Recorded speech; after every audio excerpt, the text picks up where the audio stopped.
I'm just getting set up. I'm turning off my phone. Good idea. Thank you. Well, hello, everyone. My name is Venessa Knizley, and thank you for coming back to my channel. I am fairly new to YouTube, and I have been doing a lot of dipping my toe in different aspects of it, especially booktube, talking about books, reviewing books, discussing books with different authors. Today, I am super excited because we will be discussing books from one of my favorite authors, Tamara Leigh. And before, though, we get into the actual interview, which will be discussing her writing and her particular style of doing that, I want to introduce our viewers to you with a little intro here. Tamara Leigh is the author of 38 published novels covering two genres, inspirational contemporary romance and inspirational historical romance. She began her medieval journey, or at least the part that the rest of us get to see, in 1993, publishing her debut novel with Bantam House and eventually others with HarperCollins and Dorchester, until 2006, when she published the first of her contemporary romances, then switching over to Multnomah and Random House companies. In 2012, she went indie, which at the time is kind of like going rogue, I imagine, in 2012. Breaking away from the traditional publishing to return to what seemed to be her first love, medieval historical romances, with the release of Dream Spell and the best-selling Age of Faith series, which we should take a moment to swoon right now, just saying. Now, to mention her newest releases beginning in 2018, all a part of her new Age of Conquest series, which unveil, one book at a time, the origins of the Wulfrith family from the previous Age of Faith series, titles being Merciless, Fearless, Nameless, Heartless, and most anticipated right now, Reckless, correct? Waiting for that cover. And if 38 books isn't enough of an accomplishment, throw in book awards, award nominations, bestseller lists. Also, Perfecting Kate was optioned for a movie. Yep. Now, I never read Perfecting Kate. I actually haven't read any of the contemporary ones simply because I'm a historical girl at heart myself. But I would really love if I heard that your Wulfrith family was optioned for movies. Oh, wouldn't that be wonderful? Tell us if it ever is. Love to see those guys on the big screen. I introduced you to my mother. She far surpassed me because I had been in the Age of Faith series before I had a chance to finish that. I think she's read everything except for your contemporary series. Oh, thank you. And then a little nostalgia is one time on the trip to Colorado, I was with my husband driving to my mother-in-law's house, and I was reading The Vexing. And he goes, "What are you reading?" And I said, "A book." You know, he goes, "Well, why don't you read it out loud? This is a long trip." So my husband has read The Vexing with me, awesome. And he was totally into it too. He's totally fine with it. Although I was awkward reading romance scenes out loud. Yes. I want to get to our origin question. Going back to 1993, was it the desire to create or a particular story that drove you to writing your first novel in the first place? I have always loved writing, from being a little girl all the way up through my teen years, and I even at one point attempted to pen during my teen years Harlequin type romance. Mm-hmm. And I just never thought it was a dream that could be realized. And so I was like, okay, you need to go to college because you can't make a living as a writer. And if you were lucky enough to get published, you probably couldn't make a living doing it. So I got my master's degree in speech and language pathology and worked that for a couple years. And my husband and I decided to start our family. And it's a very long story, but to make it short, basically I decided to, while he was building his company and working long hours, when I get home from my work, I started writing the first book that ended up being published with the hope that I'd be able to stay at home and raise our children and earn money that way. And so I basically wrote a story that, you know, in the genre that I loved reading at that time, I was most entranced with, which was medieval time period. And what was the first one? I called it Worth Dying For, but the publisher said, no, we know what we're doing. It's Warrior Bride. I went, Oh gosh. but that one wasn't so bad. It was the second one, which I tried to fight, and they refused to move on it, which was called Virgin Bride. And I still cringe. And I'm so glad it no longer has that title. So, What was it? What did you call it? I don't even remember what that one was originally called, but I know that they were just on that track that's going to be this bride, that. Okay. So, yeah. How old were your children at that time? Well, the funny thing is that we've been trying to get pregnant for our first child and had not been successful. And that was one of the reasons I thought, maybe I have the wrong mindset. Maybe I need to think about, staying home and raising children, just forget all these years and this money I spent on my degree. So we had several false pregnancies where, no, you're not. And just, I was starting to lose hope and thinking, fertility. And my husband was like, no, don't want multiple births. So the very, very cool thing is that the morning that my agent called and said, we have 4 New York publishers interested in your book, I was just thrilled. And Bantam eventually bought that and gave me a 4-book contract. But a few hours later, my gynecologist called and said, you are pregnant. Oh my gosh. You're pregnant. And then you're like, books, what? I'm pregnant. I was like, so now I'm going, oh my gosh, okay, so is this a sign, And I was exploring faith right then. I'd always thought myself a Christian, but I discovered I really wasn't. Long story again. But anyway, so I was even more exploring my faith because of that. It almost like, okay, this is a sign that, yes, it's the way to go. And yet, here I was going to write general market romances with the requisite love scenes. Oops. Yeah. Which we'll get into. We'll get into that question. Okay. Was it fair to say that then you do enjoy the historical romance genre more than the contemporary? I mean, I'm sure you love the books you've written, but is that kind of where you like to be? That's my absolute favorite, and the medieval specifically. The reason that I went into the contemporary was that whenever I decided to put my faith in action and leave the general market to write for the inspirational market, I believed I could move my audience, at least some of them, over my medieval audience.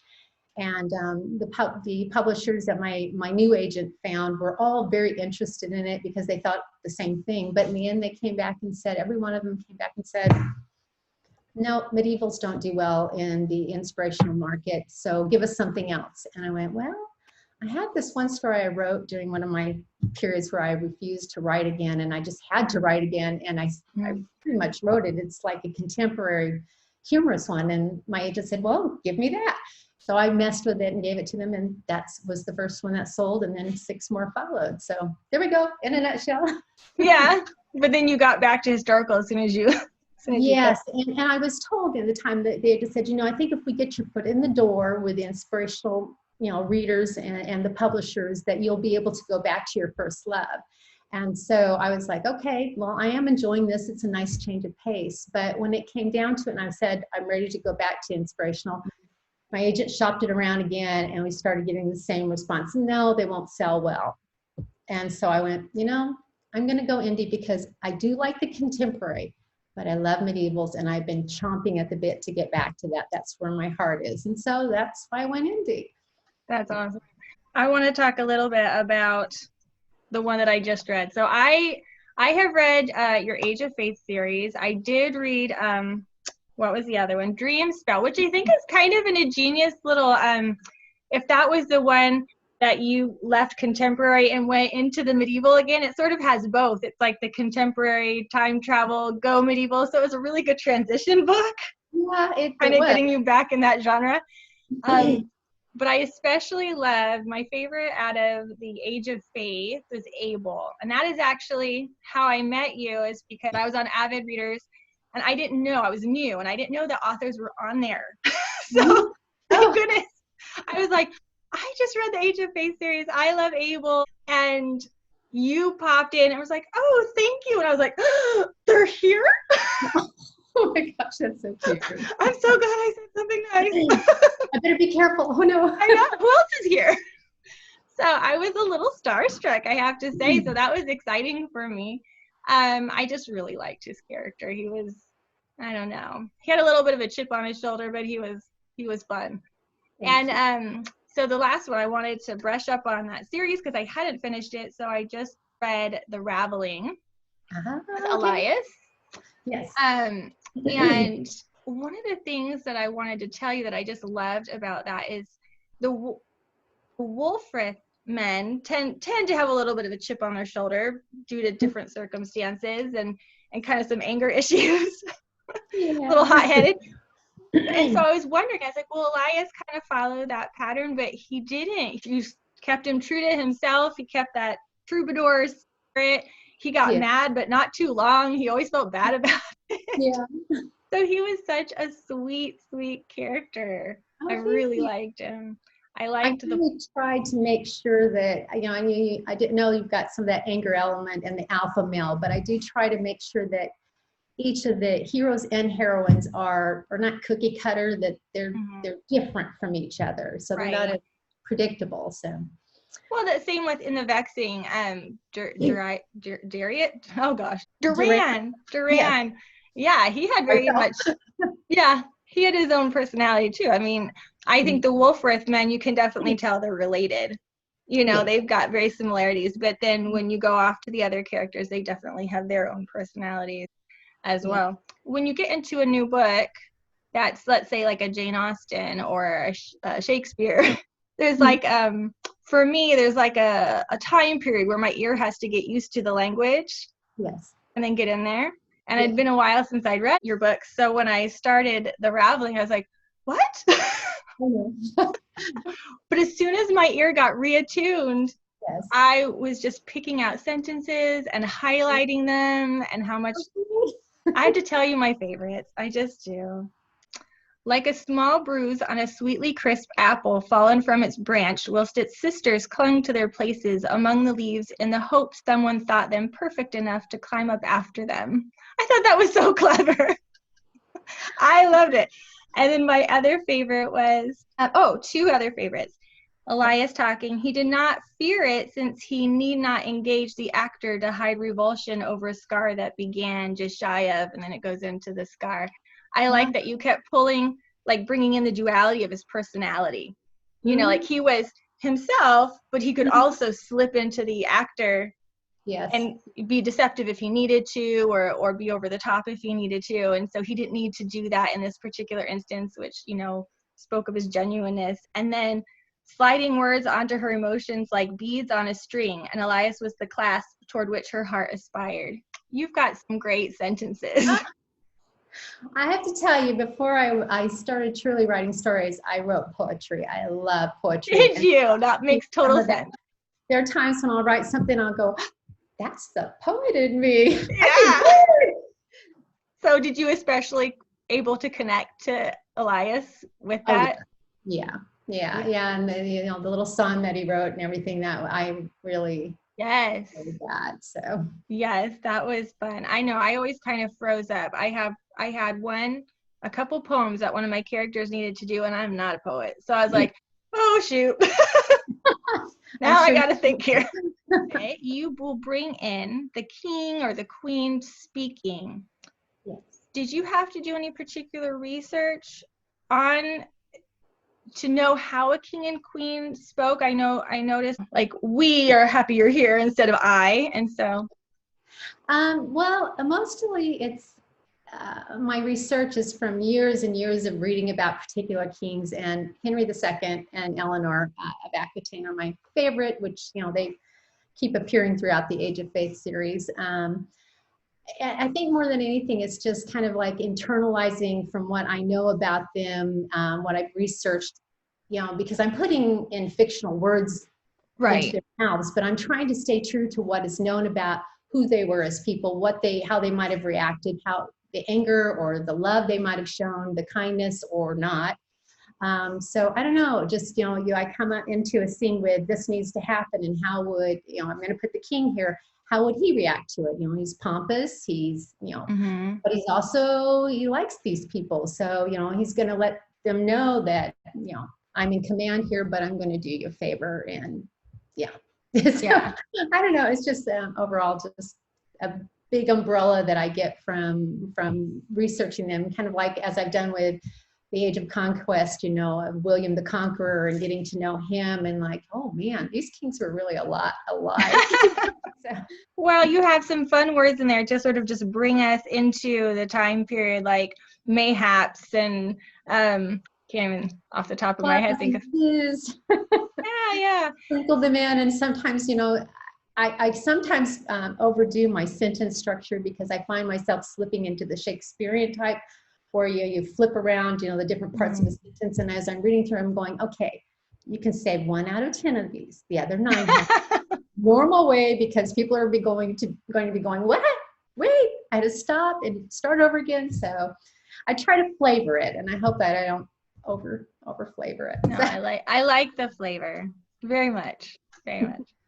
There was one reader I did see, I don't know if you saw, because I had posted on another site. Her name was Sharon Jordan. She did want to tell you that she enjoyed Faking Grace, she just loved it. And then she did have a question I'll throw in there too, because it was my question, which was, what is your favorite book or character? Do you have a book baby?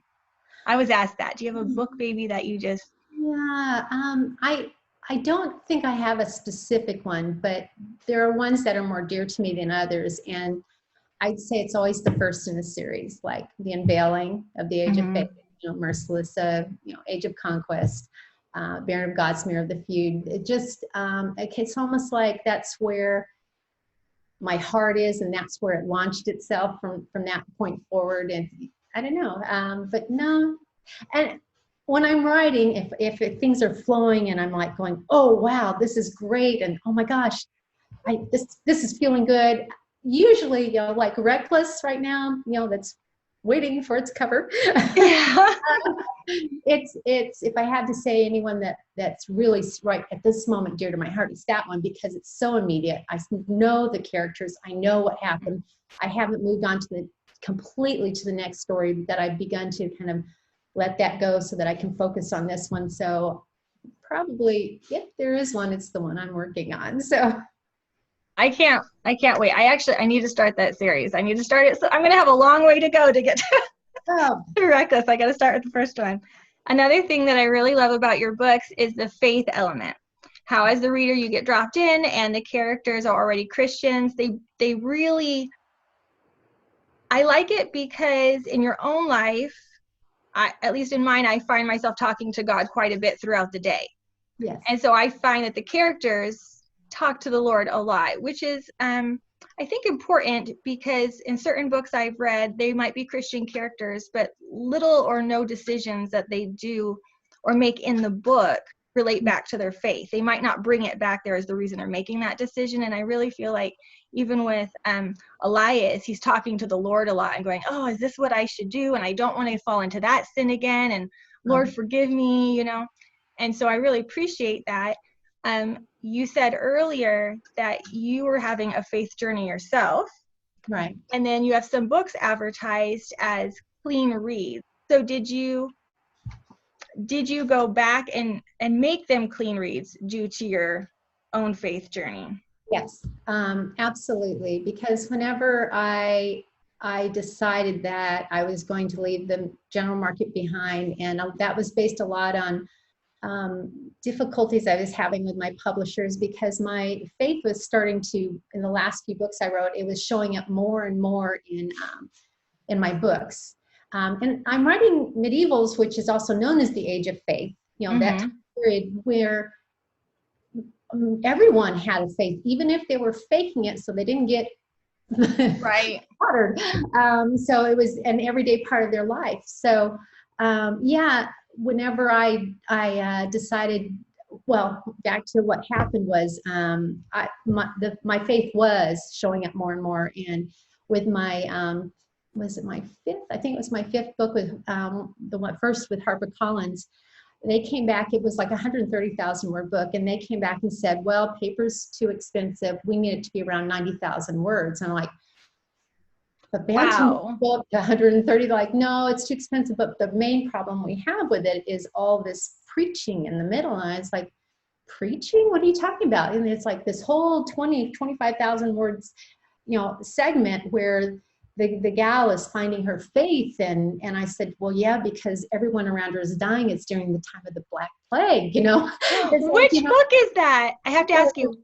Originally Misbegotten, which is retitled, which one? Lady Undaunted. Okay, I wrote during the Black Plague, so now I'm going to read that one. I'm going to write it down. Yeah, I like that. You don't want to read the original one. Well, even so, it's gone. They made me cut that out. It's not. I mean, they did. There's still the Black Plague going on in there. Yeah. But that whole conversion and the faith thing that I was exploring myself that flowed over into it, which I thought made it one of my best books. Right. I had to cut 35,000 words, and that's what they made me take out. And they said, and plus we need more love scenes. We need more. That was like, I felt like God was knocking on the door saying, you need to get out of here, girl. This is not working for you. So, it took me a while to switch over, but whenever I decided to go indie and started writing the medievals again, it kept pecking at the back of my head. It's like, I need to redeem those stories. I know that I now am, I've got enough experience that I can go back and I can make them what they should be for readers that I now connect with, not ones that are looking for, the love scenes and all. It was hard because I've told people that they are so heavily rewritten to take out the love scenes and to develop the relationship of the characters more and give them more faith, that they could pass a plagiarism check, the original against the rewrite. I mean, the story elements are still the same, but each one is so thoroughly rewritten that, I mean, even sentence structures, I went, whoa, we were head hopping all over the place, and that was really poorly written. So, I mean, Did you have to buy those books back, or did you just do rewrites, and like you said, they were so different that it didn't matter?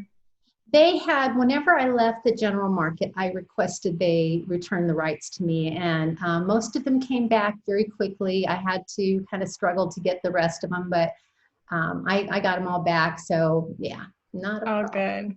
Good. I'm glad to hear that. That's exciting. And I'm glad you went that direction, because I love that.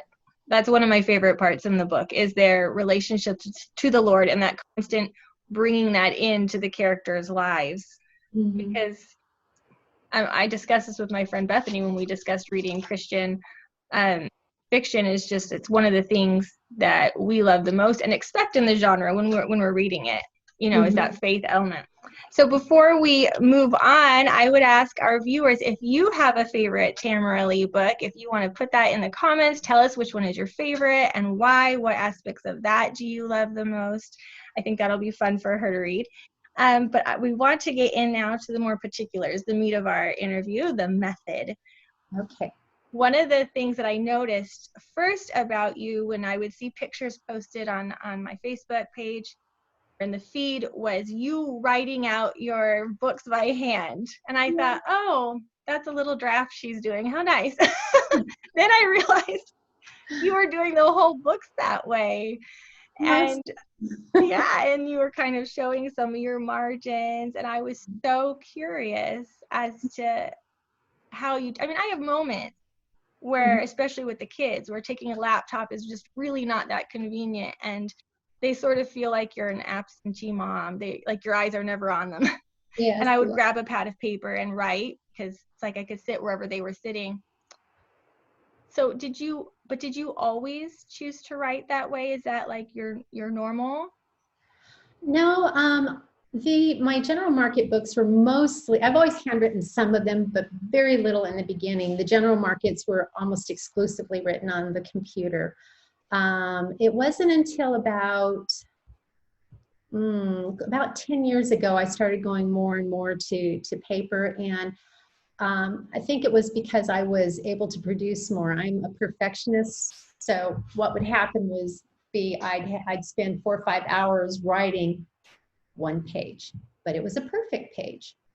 I discovered if I spent that same time with a piece of paper that's not as forgiving, and you only have so many lines and so many margins to fix things, that it stopped my internal editor from interfering with, you know, the creative side of me, so that I would, you know, I still do edits as I go, but I found that I could then produce 3 and 4 times the amount of material. Yes, it needed more editing, but I actually had, you know, some food there. I had something, Right. you know, a firm foundation there. So that I started more and more transitioning to that. And it is difficult in that, you know, you have to spend the time typing it in, and it is more editing, but I'm much more productive. And I do get cramps in my hands and my fingers get sore. So. I read that. Yeah, and I'm sorry. But that is very interesting to hear, because I do have that same problem. I might get down the page this far after 2 hours because of going over it and over it and over it, and I hadn't even thought that would hinder your own inner editor.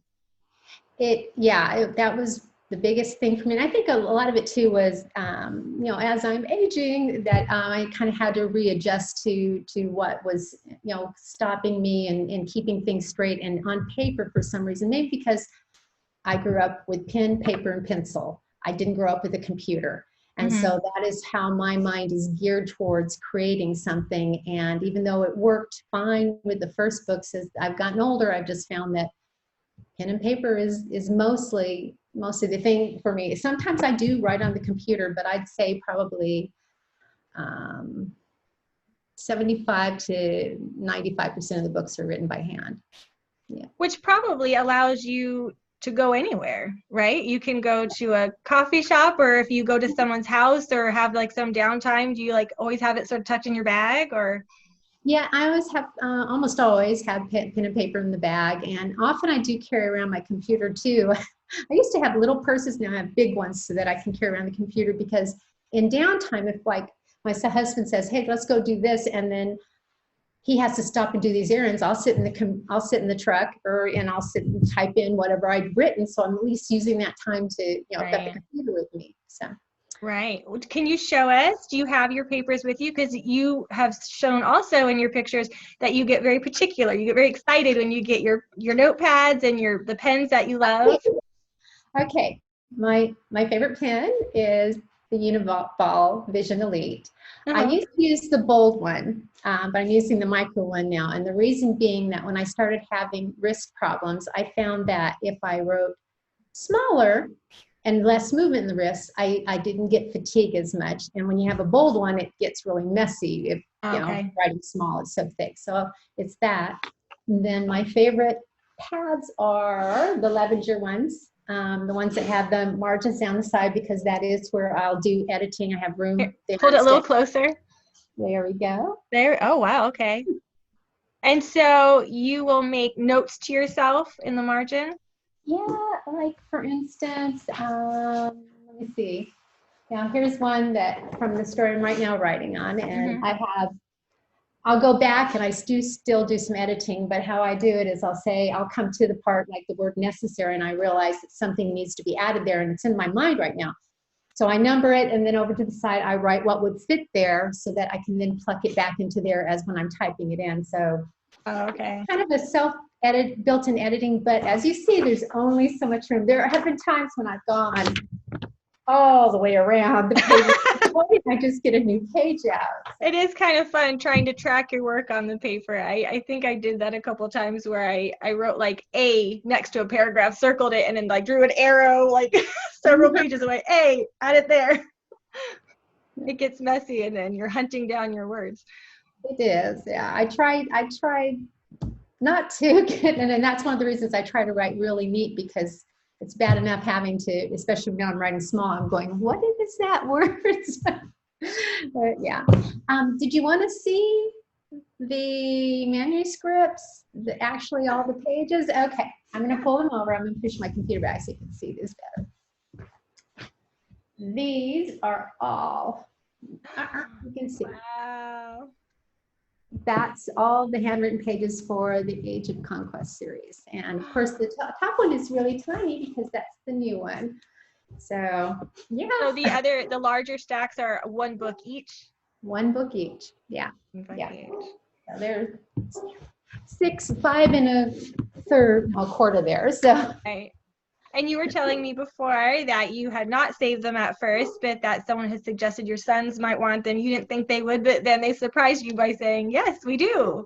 Yes, yeah. My sister was like, what are you doing throwing those away? I was like, they're a mess. Why do I want them for? She's like, your boys might want that. I was like, sometimes there are recipes written in the margins or notes about what to get at the grocery store. Weird little notes. She's like, they'll love it. I'm like, well, I'm keeping them. They can throw them out themselves. So. Well, I think that'll be something fun to pass down, actually. So that'll be great. I was going to ask you if you typed out your own revisions yourself or had someone else do it, but you said that you do it yourself. And then I did look at a schedule that you had posted online, and it looks like if you still do things similar to that schedule, that you have a portion of your day where you do new writing and a portion of your day where you type in like the previous day's writing. Is that still your routine? Yes. I don't always stick to it, but typically every morning starts with me. I love my Starbucks runs. I start Starbucks. I do not do much writing at Starbucks because it gets noisy, but I like going there and saying hello to my little friendly baristas and other friends that come in. And because I expect interruptions, whether it's just noisy or whatever, I use those 3 to 4 hours in the morning to type in the day before, the handwritten pages from the day before. So I type them in, I edit as I go, and then often, sometimes, what should take an hour to type in can take 2 or 3 because I'm stopping going, oh, that doesn't sound right, let me fix it now.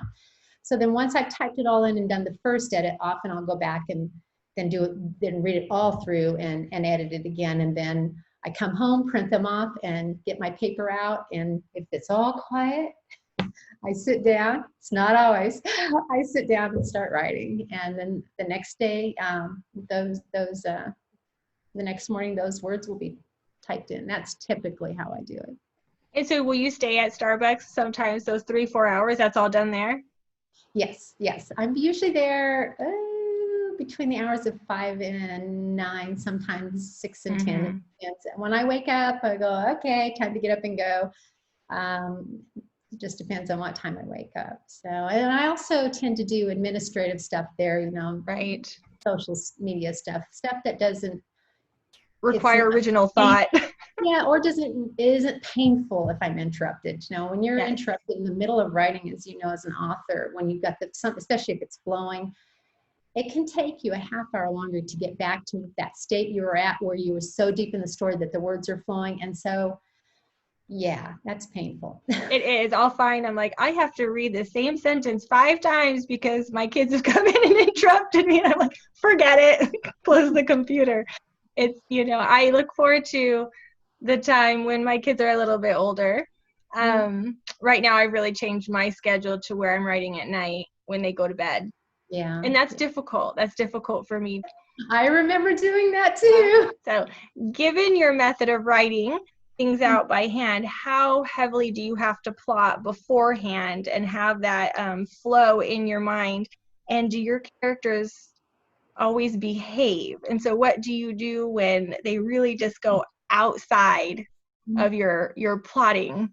And how do you account for that as you write by hand? Is it that difficult? It's I've yet to figure out what's the difference between an intuitive and a seat of the pants writer.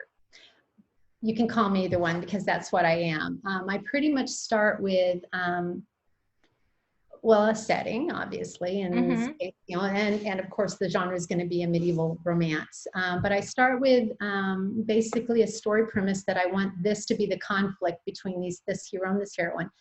And to make it a viable conflict, I have to decide about what's going to most cause my hero and heroine to conflict. And that's how I develop their characters. Is this someone who's a fearful person, or is this someone who's an aggressive person? How are these two going to clash, making it seem impossible for them to get together? So I pretty much start with that premise and an idea for the first scene, that's okay, this is going to be how they, get together, how it all starts. And I kind of know what so I know the beginning, I kind of know what I want to happen in the middle, and of course the end. And then I just start writing. Mm-hmm. And it's funny, like whenever I started Boundless, a few weeks ago, when it's in a series, I have a better idea because I am often building on what happened in the last book, Right. or characters that are already existing. So that there is more plotting involved there, and though most of it's just in my head. But as I start writing, and I've got the inciting incident that starts rolling the ball, the more and more that I write the scenes, then more and more my mind starts working ahead to, okay, this has happened in the scene. At some point, we need this to happen to resolve what happened here in chapter 3. And so I'll make a note, and if any ideas pop into my head, I'll say, oh, it'd be nice if, they had a confrontation with this particular person and get to work out their problem that way. So I do start plotting ahead, and I start making little notes, but I don't ever sit down at the beginning of a story and say, okay, this needs to happen. It just, and as for characters behaving, I'm so glad we don't. And that's one of the reasons I love being a seat of the pants intuitive writer, is that they entertain me. It's like, I know that it's like, how are they going to react today? It's almost like I'm watching a movie and I've never seen it before. I'm going, oh my gosh, oh, that's so cool, and I'm thinking, you shouldn't have done that. Yeah. And then there are times they'll do something where I go, that's out of character, but I like it so much, I'll go, all right, we got to go back and sprinkle it in so it's not out of character. Right. You're like, I'm going to make it in character now. Yes. Yeah. So they don't behave, and I'm glad they don't. So, sometimes they have to go into timeout, but that's well, I remember that being a big surprise to me when I first started. In my second book, I started writing something that I intended my character to do, and they started saying something else. It was like I was typing what I saw. I couldn't type fast enough to get out what he was trying to say. And I thought, you are ruining the whole next chapter. Yes, exactly. Okay, you're there with me. Exactly. Yeah. Yeah, I'm so glad somebody else understands that. Yeah, I've described it as feeling as if you have gone back in time and you're standing in the corner and you thought you were the one writing this, and you realize you time traveled and you're watching something happen that it wasn't your idea, and they're going, no, don't be creative, just watch what I'm doing here. Right. So when a reader says, why did you add that to your book? You sound like a crazy person saying, well, really, the character wanted that to happen. I'm sorry. Yeah, I didn't know he was going to do that. That's not what I started writing this morning. And but that's also a good thing about when you let that happen. If you're not plotting too far ahead, then it doesn't, you're giving yourself more creative license. It doesn't mess you up to where you're going, oh no, I can't do that because this is supposed to happen and this, and I'm going to mess it up. And you feel like you've wasted all that time plotting something so far ahead. So that works for me. Well, I'm glad. That's fun to hear. And I'm glad your characters don't always behave, because having a mind of their own really does, I think, make characters so rounded and deep and fun to read about, because you really know that it's their personality that took them to the places they go. Switching gears a little bit, do you use any resource materials as you go? Like, you've discussed how you would do some research on what was her name again? I'm sorry, the Queen of Aquitaine. Eleanor of Aquitaine. Eleanor of Aquitaine. So you'll brush up on certain kings and queens. Mm-hmm. Do you have some resource materials that you sort of keep on hand, whether they're medieval to always sort of reference, or something like a synonym finder or a grammar book, or do you have anything?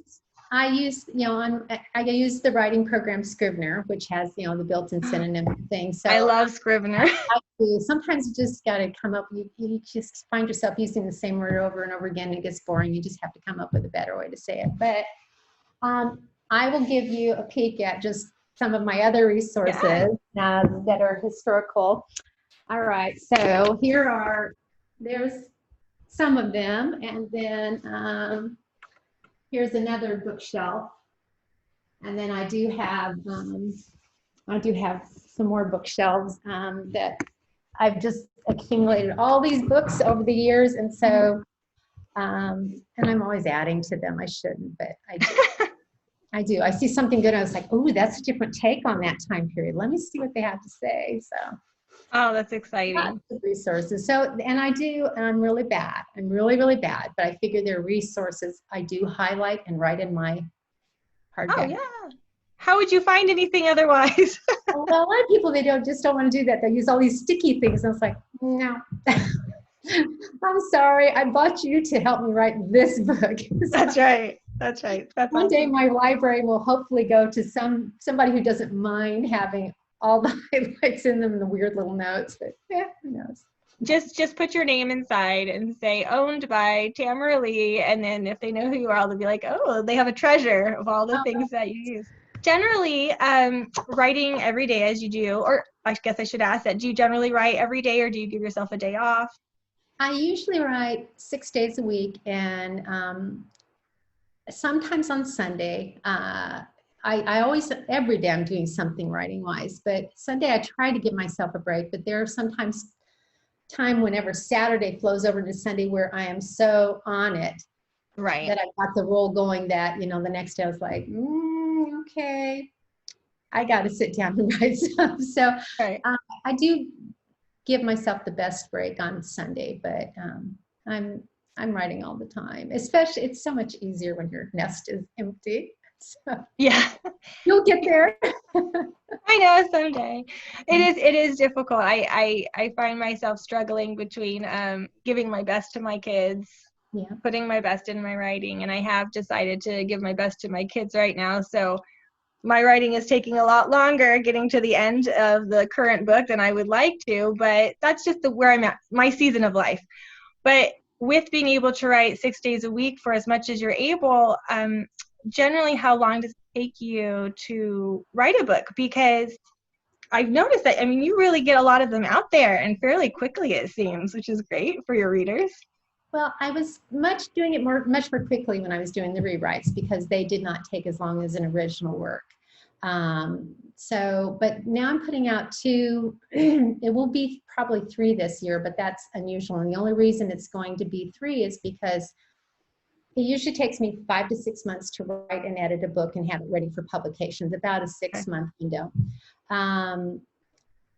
This last one, Reckless, the reason that it's waiting on its cover is that I didn't have it scheduled for one because I didn't expect it to be finished so quickly. Oh, okay. When I was in Australia in February before the COVID lockdown, I was with my friends Rel Mollett and Dottie Adamek on Phillip Island. And Rel said, excuse me, she said, what do you want your goal to be? And we were all setting goals for this year. And I was like, oh, I don't know. And it just came up with some stupid, silly ones. It's just like, no, your writing goal. And I went, okay, well, I'd like to be able to write a book in 4 months instead of 6 to have it ready for publication. And she's like, well, then that should be your goal. I'm like, yeah. So I get back from Australia, everything starts locking down. And I wrote Reckless in 3 months. Wow. Now, the edits aren't done. So by the time I'm done, it will probably take 4 months. But I made the goal. It's like, maybe there's something to not going to Starbucks in the morning. I have missed Starbucks being open, though, I tell you, I really have. And also our library is closed. So my husband is very good about giving me time to write, saying, do you want to go to Starbucks? Do you want to go to the library? He's really sweet about that. So that's definitely been a hindrance for me because staying home is harder than leaving the house. So you have, for your covers, it's not just stock photos. You actually have someone who, are they illustrated? Is that how you would say it? Or Yes, she's a graphic artist out of England, and she is just so incredibly talented. Usually really I find models transforms them from a stock photo to something. Yeah, I'll tell her I like this model's face, but the armor he's wearing is wrong for that time period, and so she calls it Frankensteining, but she goes and she finds the right armor to put on him from other models and other stock photos and transforms them. I'll say, hey, the hair needs to be red, not brown. She'll change it. It needs to be long, not short. She'll put the different hair on. She's just incredibly talented. That's why she's worth waiting on for Reckless. That's right. And you can see that for any of the viewers who want to see that on your website. You have a little link that shows the book cover compared to the model that you started with. Yeah. And Oh, I so really didn't know that that was an option, because I would see some of those stock photos and be like, who's going to use this? It's like it's a good looking guy or a good looking couple. The right. pose is right, but no one could possibly use what they're wearing and whatnot. And really, you took those same photos that I thought were like, oh, it's so sad you can't use that, Yeah. transformed it into a beautiful cover. Yeah, that's incredible talent. I don't think there are that many that, graphic artists who are as good as she is. Has she been with you from the beginning, like since you went indie? No, in the beginning, my original unveiling covers they were good, but I found her about a year after I went indie. I'd seen some artwork she did, and I went, whoa, and I've been with her ever since. And she recovered the unveiling and the other few that had the original covers on them, and I was stuck with her. Oh, that's exciting. That's awesome. You mentioned that it was your friend in Australia that kind of helped you make that goal to write in that 4-month time period. Do you have a set group of friends that you go to with just to talk writing, even if it's whether to go over plots, or do you just talk writing with those people? Do you sort of have those who will just listen to you hash it out, or do you have a writers group that you use for those things? About 20 years ago, I did join a writers group, and I really enjoyed the ladies, and it was fun to brainstorm and talk with them stories. But it just wasn't a good fit for me, because I found that I lost interest in the story, and I also there were so many opinions being flung about that it set me off kilter. And this is at a time when I've already had 4 or 5 books published, and I've been doing it on my own. And I just found myself kind of stilted and struggling. I kept questioning what I was writing, because it was like, oh, but she said this would be the way to go, or she suggested that. And I just finally no, I'm not going to do that. There are a couple people a few people that I will share certain elements with, just for a little feedback. One of them is Rel Mollet and Dottie, and the other is a wonderful friend I have, Patty. She's a reader who just has been with me since Stealing Attic came out, my first contemporary. And she's just become such a great friend, and we'll chat back and forth, and I'll say, well, I know I told you a little bit about this, and this is what I'm thinking. And she's so supportive, and she often offers scripture to support whatever I'm thinking about. And I go, oh, that's true. That'll work. Oh my gosh, I can work that in. So, but mostly the stories stay inside, 99% until they're mostly hatched. And then I start I'm feeling out hey, Patty, you want to read this and see what you think about it, kind of thing. But I know writers groups works really well for some writers. It just was not a fit for me. Do you use beta readers at all for your once they're done, or do you have an editor? I have in the past, and mostly I'm just down to the one beta reader, which is Patty. And I should probably go back to why I edit pretty much my own books, and that was a result of the best and worst editor I ever had, who, whenever she was awesome with my first publisher, and when I turned in the second manuscript to her, she was very upset and very angry, and I was very ashamed because of what she was pointing out. And basically the gist was, I taught you how to do this in the first book. You are making me teach you it again. You are overworking me. You are being passive in your edits. Learn from what I'm teaching you. And I don't have to teach you again, then we can move on to other things. And I cried. Felt like, wow. Oh my gosh, I was just so ashamed. And from then on out, I became very proactive in questioning everything that she asked for changes and stuff. And I, if I didn't understand it, I asked her, or I, research and find out, well, why is she doing that? And why did she say the structure should be this way? So she truly hurt my feelings, but I'm one of those people who deal with consequences. I take them seriously.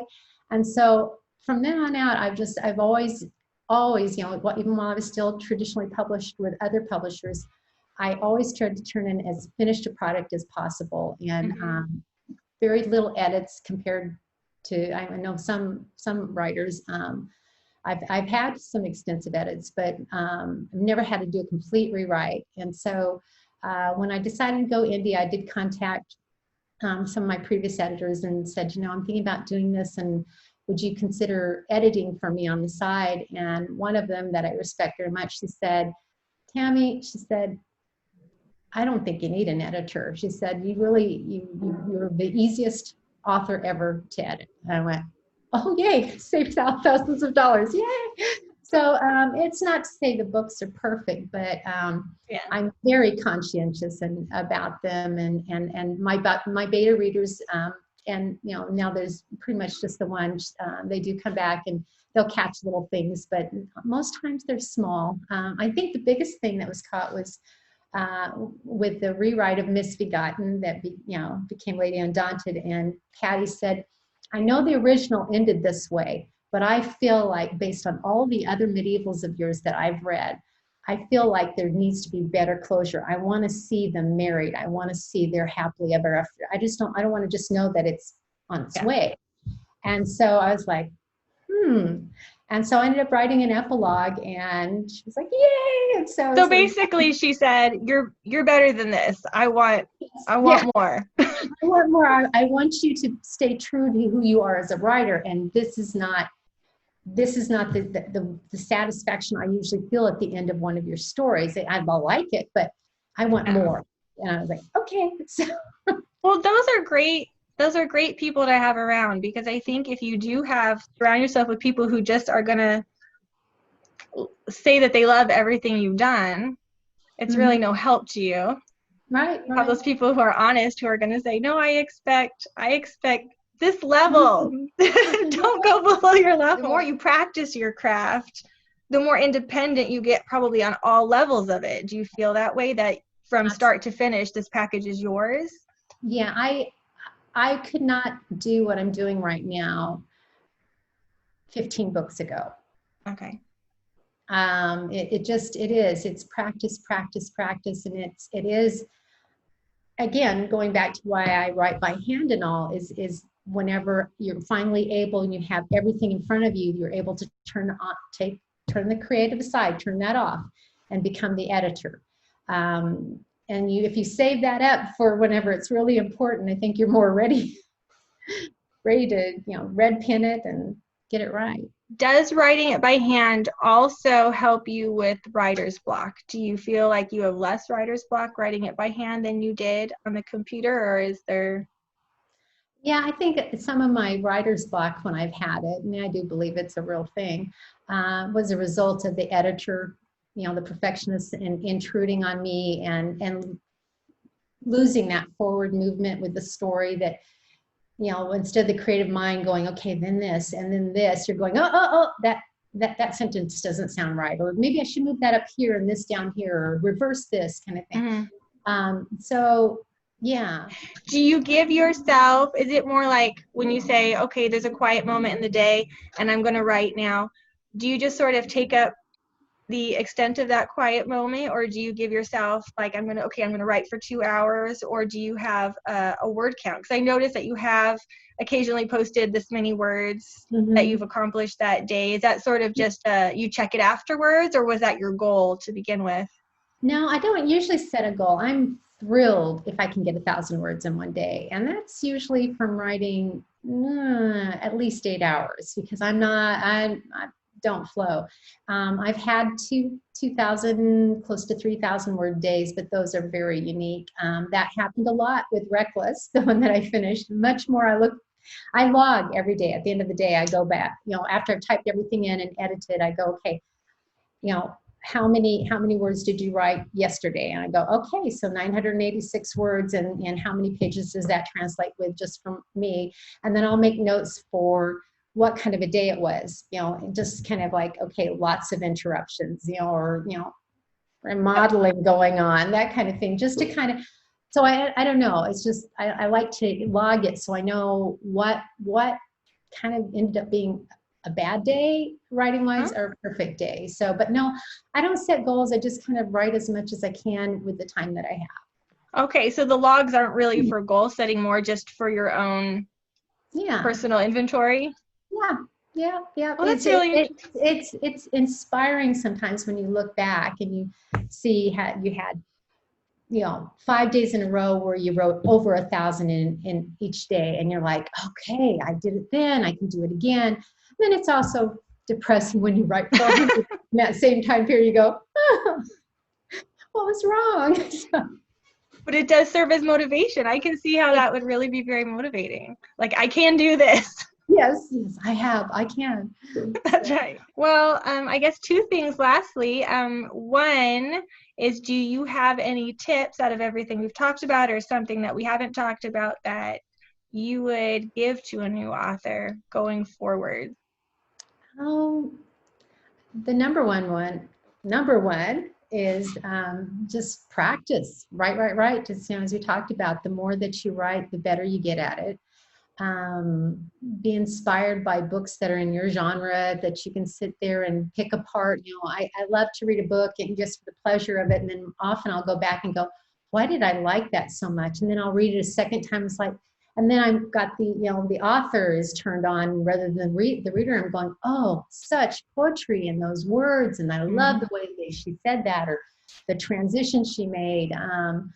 So, reading and the practice of writing, sometimes, if I'm kind of like not really in a medieval mindset and I just kind of feel I'm too present in the contemporary world, I'll go put in a King Arthur movie or Ever After, or something, just to put me back into that mindset. And then afterwards, I don't always watch it all. I just want to be inspired by it and pull back into that. And so then often that helps. But you need to hone your craft, and sometimes it's through writers groups and writer organizations. Have you gone to the writers conferences, the big writers conferences? Do you enjoy those? Have you? In the beginning, I did a lot of Romance Writers of America and Romantic Times when I was writing for the general market.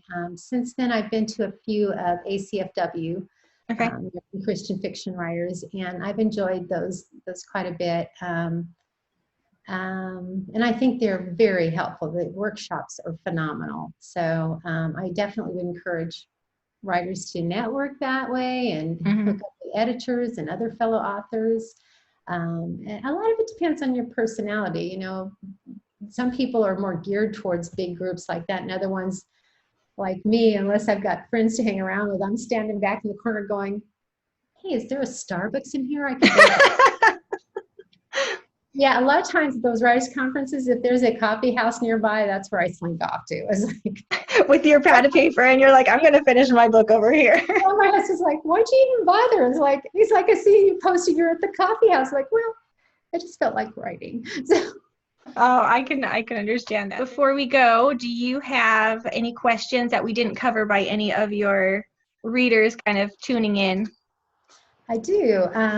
Lisa Marie asked me, what's in the writing process, what's the easiest part for me? And my answer is dialogue.